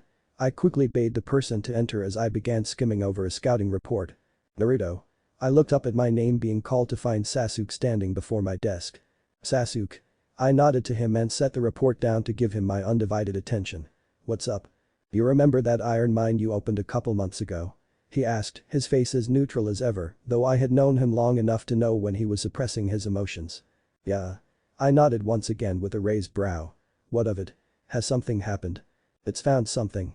He stated flatly. Would that something be iron? I snorted. It is an iron mine, after all. Would I really bother you with something as pointless and asinine as an iron mine finding iron? He glared at me pointedly. No, it's something else. The foremen are stumped and our scientists and researchers are ecstatic. A new mineral, then? I leaned back into my chair, eyebrows still raised. Sasuke, is this going somewhere significant, or? Using his only hand, he produced from within the confines of his cloak a red crystalline-like object that seemed to be glowing crimson and tossed it onto my desk in front of me. I stared at the object on my desk with keen interest as it seemed to me that it was resonating with some kind of power, and as I picked it up, sure enough it was lightly thrumming in my grasp. What is this, exactly? I glanced up from the crimson crystal back to Sasuke. With a groan, Naruto groggily sat up in his bed and vainly shielded his eyes from the morning sun poking through his dorm's window. After a rather loud yawn and a quick glance around the room, he found himself alone. The girls had probably left early, seeing as exams were over and they were on a 2-week break until the next semester started. That reminds me, he began talking to himself as he swung himself out of bed. I'm having lunch with Coco today. Put on your Sunday best, kid. Kurama snickered. You betted the pinket, now get to work on this Coco girl. Not gonna happen, furball. He shook his head, mostly to silence Kurama and partly to rid himself of the cobwebs still in his head. You two remember what that dream was about? I'm having trouble recalling it. We had a dream? Kurama asked, confused. Must have missed it. I recall no dream either, kid. Indra agreed with the Biju. Naruto then shrugged. Ah well. Better get ready. Vale City. Diner. Some time later. Holy shit. Coco blinked in amazement as she accepted the chocolate parfait she had ordered prior. So, you and Sakura, huh? Having a really hard time saying I didn't see it coming. I just don't know what to do. Naruto sighed in frustration as he facepalmed. It shouldn't have happened, yet it did. I knew it was happening, yet I couldn't stop it from happening. I lost any self-control I had when we kissed.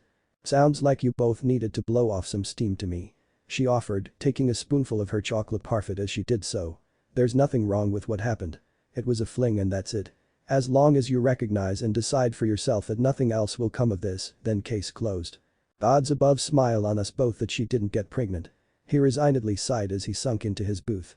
At least this way we can continue on like it never happened, but if she had gotten pregnant, he left the thought there as he leaned up and took a slurp of his chocolate milkshake. What would you have done? She asked, genuinely curious. I'd have taken responsibility. Naruto's eyes flickered from his milkshake to his partner's chocolate orbs. I'm the heir to the SDC. I wouldn't risk the scandal. Again, he slumped in his booth as a groan escaped him. Between this misadventure and the paperwork father sends over, I'm at my wit's end. Exams are finally over this week. Coco decided to remind her friend.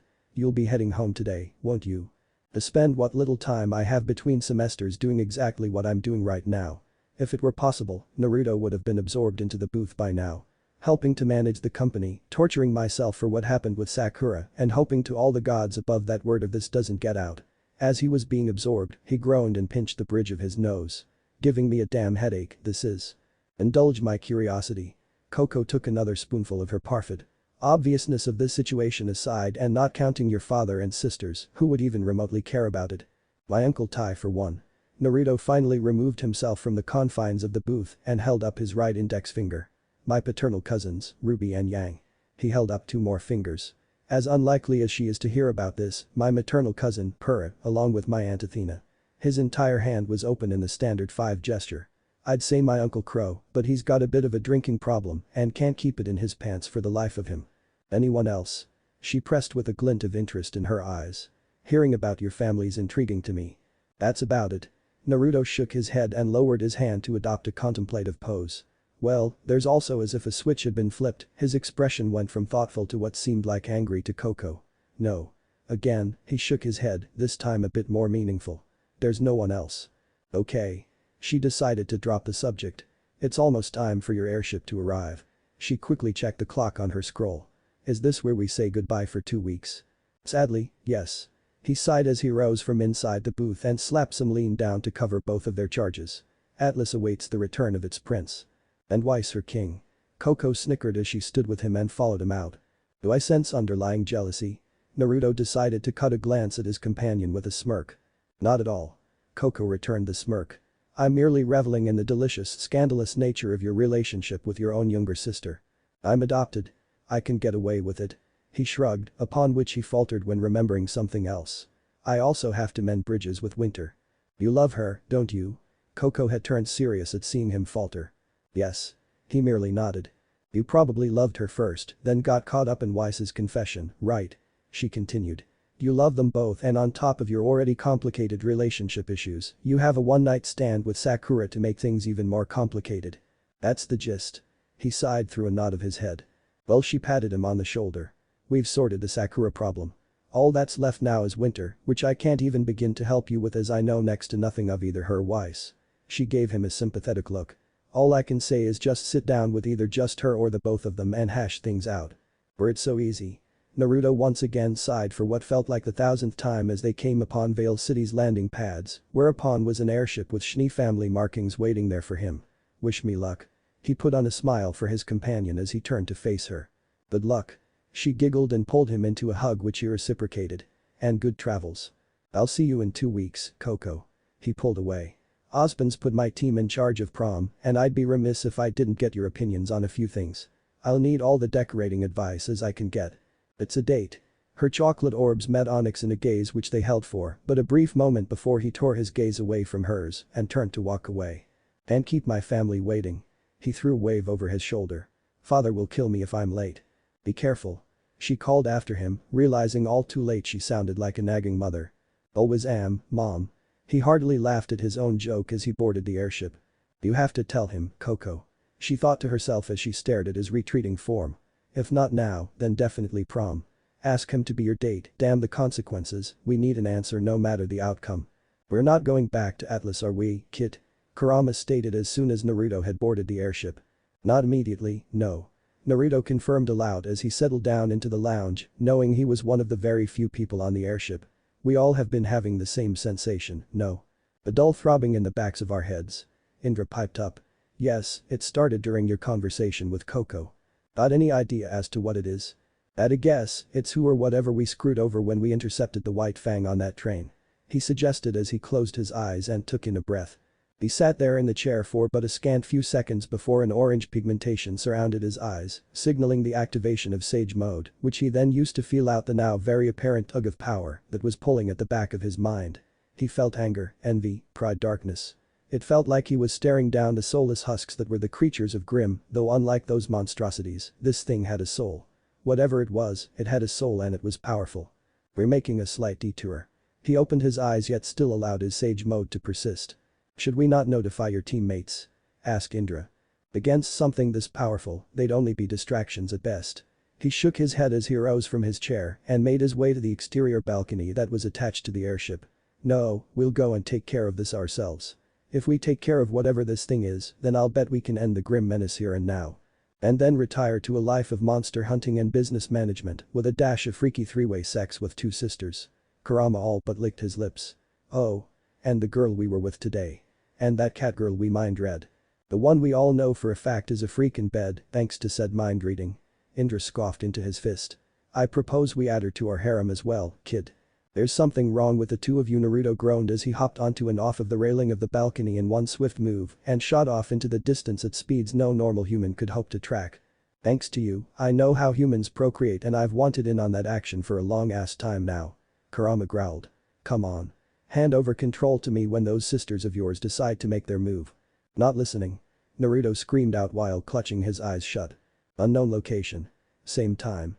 Dark clouds filled the barren, craggy and blighted land that gnawed, but ash and rock covering its surface. The sky was tainted blood red and as far as the eye could see there were purple crystalline structures jutting out of the ground along with miles upon miles of pools of a black substance that was surely as blighted as the entire domain was. Periodically, the black oozy pools would bubble, and from out of the bubbly depths climbed a mess of matted black fur, white and red highlighted bone masks, a Beowulf, an Ursa, a King Tajitu, all kinds, types and species of Grimm were clambering and slithering their way out of the muck to wreak havoc upon Remnant and its inhabitants. The only seemingly man-made structure was a lone castle that dominated the area. It was massive in size and scope with its many towers and spires jutting into the skyline, silhouetted now by the shattered moon in all its glory, and within the confines of the tallest spire, staring out of a window, which gave her a sweeping view of her land was a woman, if you could even call her that. Her glowing red eyes scanned the land below her castle, and a smile was spread across her face. It was not a warm or welcoming smile, it was a malicious smile that promised certain doom to whoever crossed her, and she was expecting a visitor. Salem had felt the link between her and this mysterious man, she had felt him probing the link, and she had allowed him to trace the link back to her domain. She was sure he was on his way, and judging from the power just the link alone radiated, she was in for quite possibly the biggest fight since. Their Grace, a well-dressed man with an equally fabulous mustache, bowed as he approached her. What is it, Dr. Watts? Salem turned her gaze from the window to the kneeling man. Are you certain you wish to handle this miscreant yourself, Your Grace? He raised his head and thoughtfully stroked his mustache. One of us could battle him in your stead. Tyrion in particular has yet to satiate his bloodthirst. Normally, I would trust you all to be my eyes, ears and hands in Remnant. Salem nodded at the man's worry. But this new player on the board has yet to truly align himself with Osban, and what's more is that he is immensely powerful. She then shook her head. No. If we're to come to blows, you all would most certainly fall, and I would be left without my loyal retainers to carry out my will. So you intend on inviting this newcomer into the fold, ma'am? Watts questioned with another thoughtful stroke. I intend to, yes, but I am anticipating his utter refusal. The smile returned full force. Hence why I've allowed him to trace me back here, for if we were to fight, I'll be at my absolute best within my own domain. And when should we expect our visitor? Watt stood from his kneel and straightened out his suit. He's already here, Doctor. Salem stated while turning back to the window as a pitch-black void formed under her feet.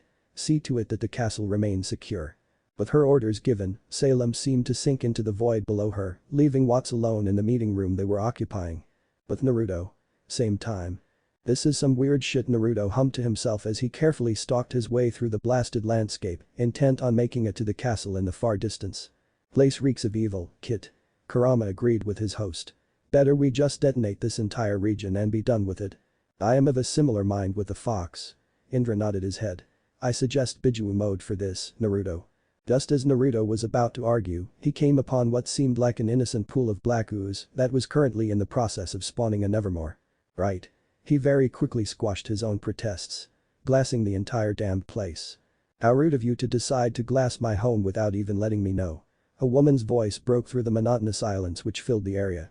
Out of the spawning pool beside the one that was spawning the Nevermore floated Salem, the ooze making way for her as she levitated until finally she settled in front of her blonde guest. I would like to know just how you, as she laid her unholy eyes upon his form, she trailed off as the words died before they could be formed.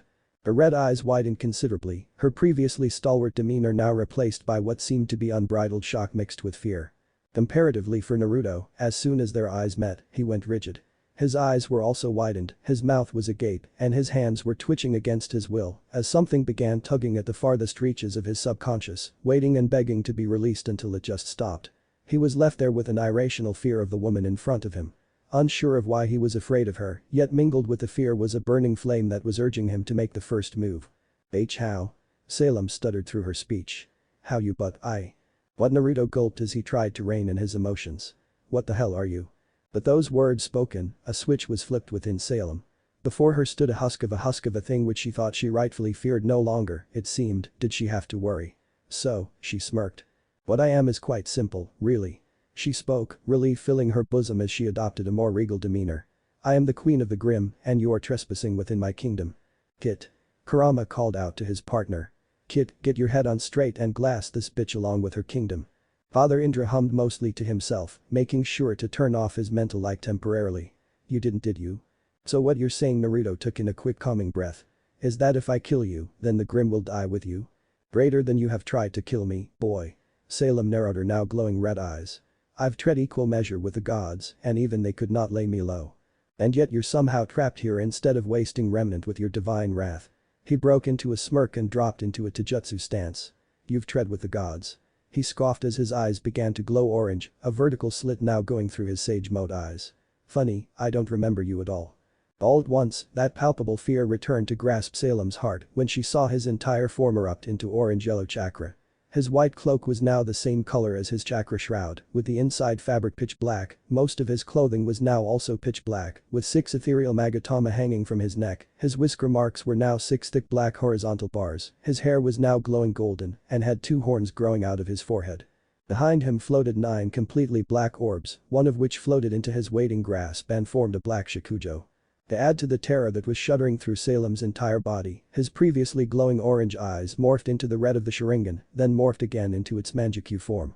In all of his glory stood Naruto in his 6-path sage mode, the presence of which was enough to cause Salem to gasp for air.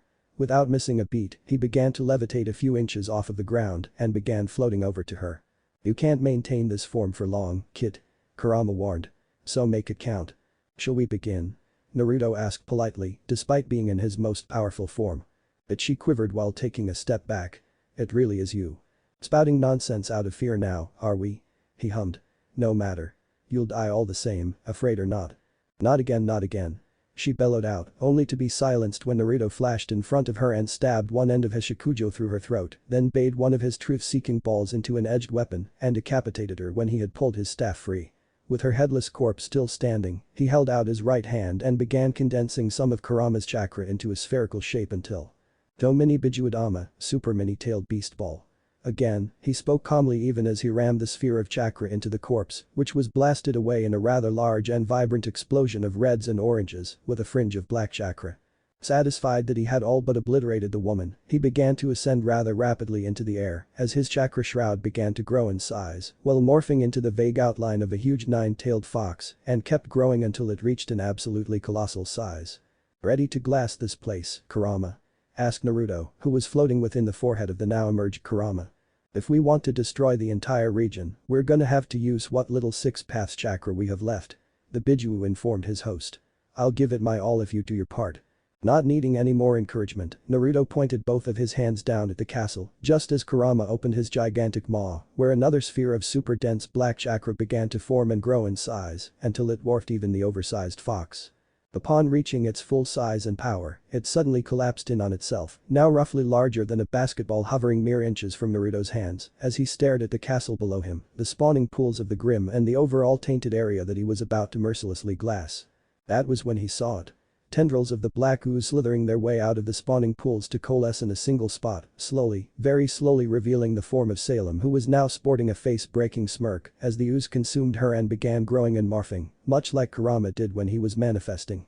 "I can see you for what you are now," she mocked him. "I was right all along. You really are just a husk of a man that I once feared." The morphing form was now beginning to take on a more defined shape, sprouting wings, four quadrupedal limbs that all had claws, a long reptilian neck, black scales, dark gray underbelly, beady glowing red eyes, and a red ruby-like gem sewn into its forehead which held Salem's actual body. Teeth like razors, long barbed tail with its overall size rivaling Kurama's. "In your current form, I doubt you have either the capacity or memory to kill me, boy." Naruto defiantly stared at the unholy black dragon in front of him and finally let fly the chakra sphere. "Bijuadama. Tailed beast ball," he exclaimed as Kurama spat out the sphere at a very high velocity, aimed right at Salem's dragon form. Through the air it flew and whizzed until, mere moments from impact, Salem had bade her dragon to extend one of its wings which met the mighty attack head-on, where the Bijuadama began to struggle to break through whatever the hide of the dragon was made of when the unthinkable happened. The Bijuadama buckled and was batted right back to where it was fired from, having missed Naruto by a scant few inches, and continued flying high into the sky, where it eventually broke through Remnant's atmosphere and detonated in an immense explosion that shook the ground of Remnant itself. What the hell, that same fear was now creeping upon him again, having witnessed Salem negate and deflect one of his strongest attacks. "So, you did indeed, father again," Indra mused to himself with the mental link cut. "The question is, why would you? We can't hold this form any longer, kid." Kurama managed to bite out, though he was out of breath. "If we try to push it, we'll be doing more harm than good." The shroud of Kurama then began to dissipate as he slowly faded out of his six-path sage mode, though before he could begin his long fall to the ground, Naruto called out the name of his second form in a last desperate attempt to put up a fight against Salem and her dragon. "Susanoo." Around him sprang to life an armor made of red-orange chakra and very quickly took the form of a traditional samurai in full battle armor, yet stood as tall as Salem's dragon and had 6 arms, 4 faces, 2 ethereal katanas within 2 of its hands, 2 magatama and another 2 and 2 wakizashi held in the last 2. As soon as it hit the ground, Naruto bade his ethereal armor to sprint toward Salem's dragon, where it began to launch a flurry of Yasaka magatama, 8 slopes curved jewel, from the 2 held in its secondary hands as it did so. "Like your 6 paths, you can't hold perfect Susanoo for long, Naruto." Indra re-established the mental link. "I suggest not overexerting yourself." You bitch." Naruto screamed as he kept up the flurry of attacks to cover his charge. Here upon approach, he had his armor swing both katana in a X pattern to try and decapitate the dragon. With speed that belied its eyes, the dragon reared upon its hind legs and began batting its wings, sending not only powerful bursts of wind towards Naruto's Susanoo, but also spear-like projectiles which fired out of the webbing of the wings, embedding themselves into the armor, one of which nearly made it to Naruto himself, who was standing within the confines of the armor's forehead. Growling in frustration, he threw a few more Yasaka magatama before having his armor jump high into the sky to give chase to the now airborne dragon, where his armor also grew a pair of red-orange wings and continued the flurry of attacks. "Dust goddess sighted improperly," Naruto thought to himself as he closed his right eye, while blood began to pour out of his left until Amaterasu. Black flames erupted along the joint connecting the dragon's left wing to its body and unsurprisingly did nothing. No, Naruto didn't expect it to do anything. It was merely a setup for his next trick. The Yusaka Magatama held within its secondary hands dissipated, replaced by two Rasen shurikens, one the regular wind release, while the other contained what remained of both his Six Paths chakra and Kurama's chakra, which took on the default Bijuadama appearance. Take this. At once, he launched both Rasen shurikens, the wind release one aimed for the Amaterasu engulfed left wing joint, while the other was careening dead on target for a center mass hit. An immense explosion of blue and black erupted out of the dragon's left wing when the Rasen shuriken hit and combined with the Amaterasu, interrupting the dragon's flight with it rearing back and roaring in pain, a roar which was drowned out by another explosion that was just as big as the first Bijuadama's when it burned through the skyline. Gotcha, bitch, he smirked, though he was undoubtedly winded. That took up more chakra than I would have liked, Indra chimed in. Though it seems we've at least damaged it, if not outright killed it. The celebration was short-lived as the dragon fell out of the sky in a direct nosedive towards Naruto and his now disintegrating Susanoo armor, and before he could raise a solid defense, the dragon sunk its teeth into the armor's shoulder while also rearing back its right limb and decapitated the Susanoo in one fell swoop. As Naruto tumbled through the air while still inside the armor's head, he heard something shatter and looked up in time to see that Salem had broken out of her protective crystalline shell and was now flying straight at him, while her dragon was also disintegrating behind her. As he let out a mighty war cry, he unsheathed his silver sonata and coated it in what little wind release chakra he could muster, while also lighting it with another blast of Amaterasu, and he met her. As they collided midair, he plunged his black flame sword into and through her chest, completely convinced he had skewered her heart, then decided to flip their positions in the air so she would hit the ground first and absorb most of the impact. Down and down they fell for what felt like an eternity until they finally met terra firma, with a crater being formed from their impact, and all was silent. Hey Kid, Kurama, despite his shock, managed to speak. It was a mistake to release you. The first time Salem spoke with a victorious smirk as she, from below him with his flaming sword still embedded in her chest, also had him impaled on her right arm. This time, I'll destroy your soul. Make sure I finish the job properly. And she tugged. An anguished pained cry escaped Naruto as she harshly pulled her hand free of his chest, grasping a glowing red-orange sphere of pure energy. Say goodbye to your fox, boy. Salem's smirk widened. Get. Naruto heard Kurama's last cry before the witch had closed her hand into a fist, crushing Kurama's soul into a fine mist which evaporated into the air. But the face contorted into shock, he stood, the flames upon silver sonata dying as he backed away from the witch in front of him. The sonata dropped from his grasp and clattered against the barren soil as Salem stepped over it, slowly stalking her way towards her wounded prey. I've waited long enough. Salem licked her lips. If I take your actual soul next, dear Indra will disappear with you. As he was trudging backwards, he had suddenly tripped over his own feet and as he was falling back, he saw Salem lunging forward to make the kill. Exhausted, drained of chakra and suffering from a severe lack of Kurama, Naruto closed his eyes and waited for the inevitable, though instead of meeting the earth once again, he fell into a pair of waiting arms and vaguely made out a set of 3 images appearing on the field. 2 of which seemed to be holding Salem off while the third was hauling him away. His vision was blurry. He couldn't make out any of their features and even their voices were naught but an echo to his ears. His vision went black and he had no idea how long he stayed that way. The next thing he saw was a head of pink hair and worried emerald eyes staring down at him. He couldn't tell what Sakura was saying. His hearing was still shot and all he could see was her mouthing words at him as she handed him off to Ino and Tenten, who were now carrying him out of the area when his vision went black once again. Alright, kid. He heard a voice, though he wasn't sure who it was. Bedroom room, now. Another voice that he couldn't recognize. Love him. He heard a female voice screeching and could vaguely make out the passion it held. Naruto, please. Another female voice. Don't me. For a time, all was silent and black. He couldn't see, hear or feel anything. It was Salem, Oz. He heard a very familiar voice as clear as day. It had to have been. He could hear his Uncle Crow talking to someone, probably Ozpin. She took his soul, yet here he is. He recognized the next voice as James. Perhaps Minato's son is more than we first imagined, he heard Ozpin hum and thought. Keep a close eye on him. If his condition improves or worsens, I'm to be notified immediately. What about Ned? Crow asked, though Naruto absently noted the sound of his flask being closed. Ned is to be informed as well. He could hear Ozpin making to leave. He may have walked out on this inner circle when his father passed, but his heir being targeted and nearly killed by Salem should be enough to coax him back into the fold. And his sisters? James asked. What about them? Naruto noted the coldness in Ozpin's tone. They're not to be let in on any of this. It's better for them to be ignorant of it all. Faintly, Naruto could make out the sound of a doorknob being turned. Keep them out of this, James. Salem's made the first move, and this boy is the key to figuring out the mystery of where she is. Is that all he is to you, Oz? Crow snapped. A roadmap and a convenient tool to use against the witch. He survived where hundreds of thousands have fallen. The cold edge returned to Ozpin's voice.